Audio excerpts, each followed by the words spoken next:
and childbirth mentor, and I love sharing information about everything from trying to conceive, fertility, pregnancy, and childbirth. And today I'm going to be sharing things to help you get to know your cycle and why that's important for your fertility.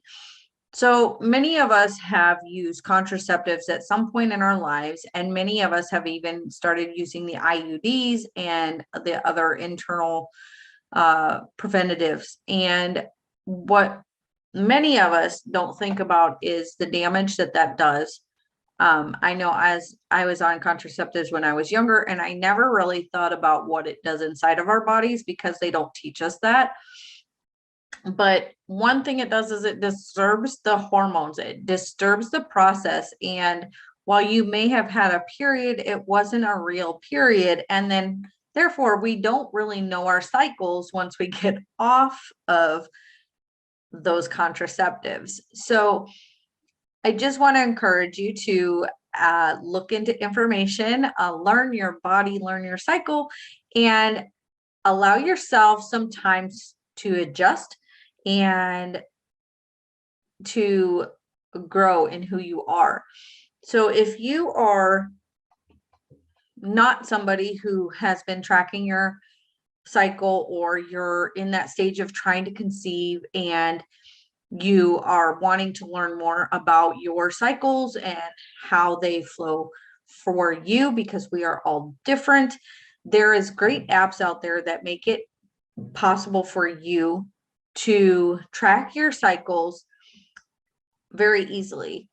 One app that I truly love is Ovia, and I like their fertility app because it allows you to track so many different aspects of your cycle and what you're doing every month, including if you're changing your diet and your daily routines. You can even put that stuff in there and track your emotions, track all of those things. So how do you get to know your cycle better? Well, there's a couple different ways that you can do that. And some of the most common are first to track your cycles, like just knowing when your day one starts and when you end and how long that cycle is a good place to start. Most of us generally know how long our periods are or how long we go in between one period to the next, but we don't know what's going on in between those times. So there's two different ways that I'm going to talk about today that will give you more insight. So one way is to take your basal body temperature. Your BBT is what it's called in short. Your BBT, your basal body temperature, is taking your temperature right away when you first wake up in the morning. You can take this internally in your vaginal entry, and then you can or you can take it like the ear one. You'll get more accurate results doing internal thermometer. And so that's your first, and you're going to want to do it the same time every day, because that will allow you to see like the normal fluctuations, and then you'll see a small spike at some point in your cycle if you're ovulating. Now, another way that you can do this, that you can track, and it's really a good idea to do both of these in companion with each other, so that you're learning as much as you can all at once about your cycle. So you can do your BBT and you can check your cervical mucus. You want to do this at the same time every day as well. Checking your cervical mucus is again with placing your fingers down there and seeing what your mucus is like.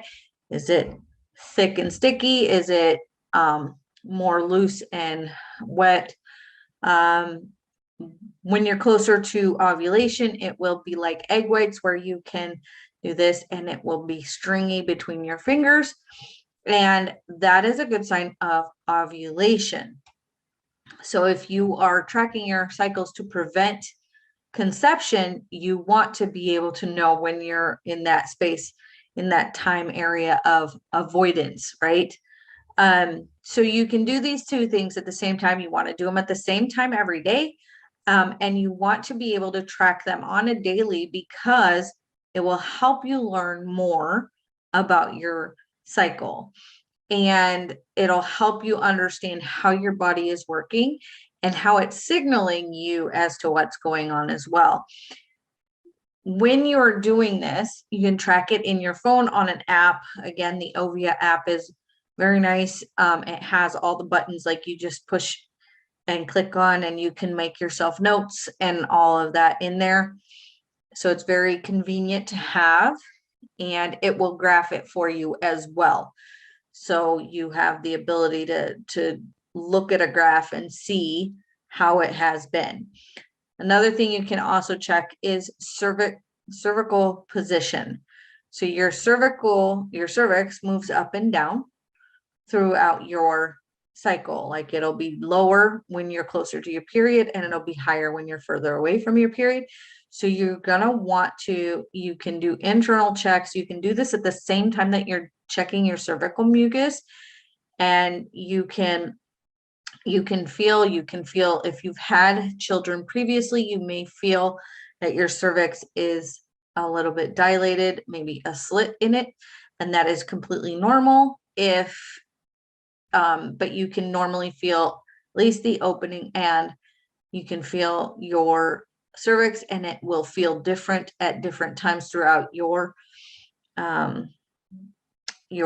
cycle. It will feel like the tip of your nose, a little bit firm, or it will be softer than that. So those are some things, some tips you can think about, and some action steps that you can take to start tracking your fertility, start tracking your cycles, and getting to know your cycles, and figuring out if you need to making any adjustments that might help your body get on a better cycle to be able to conceive when you are ready.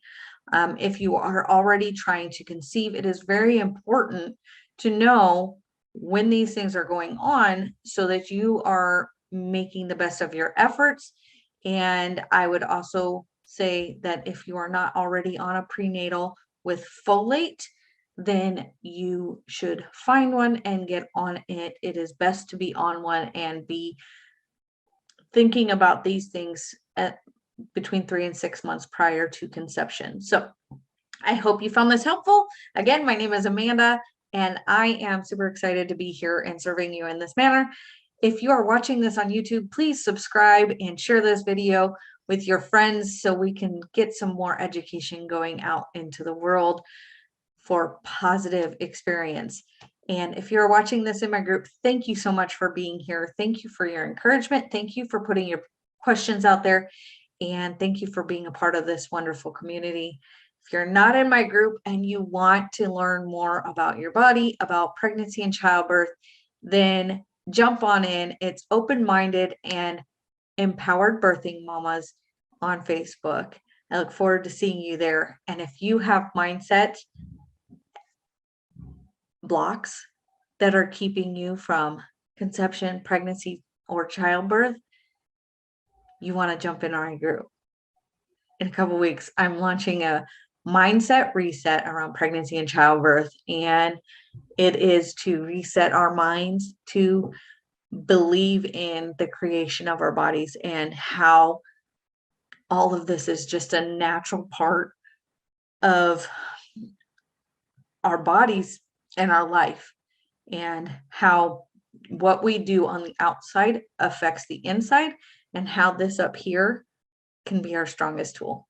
So if you're interested in that, jump on into the group and we'll see you there. I am so happy to be here, and I will see you again next week.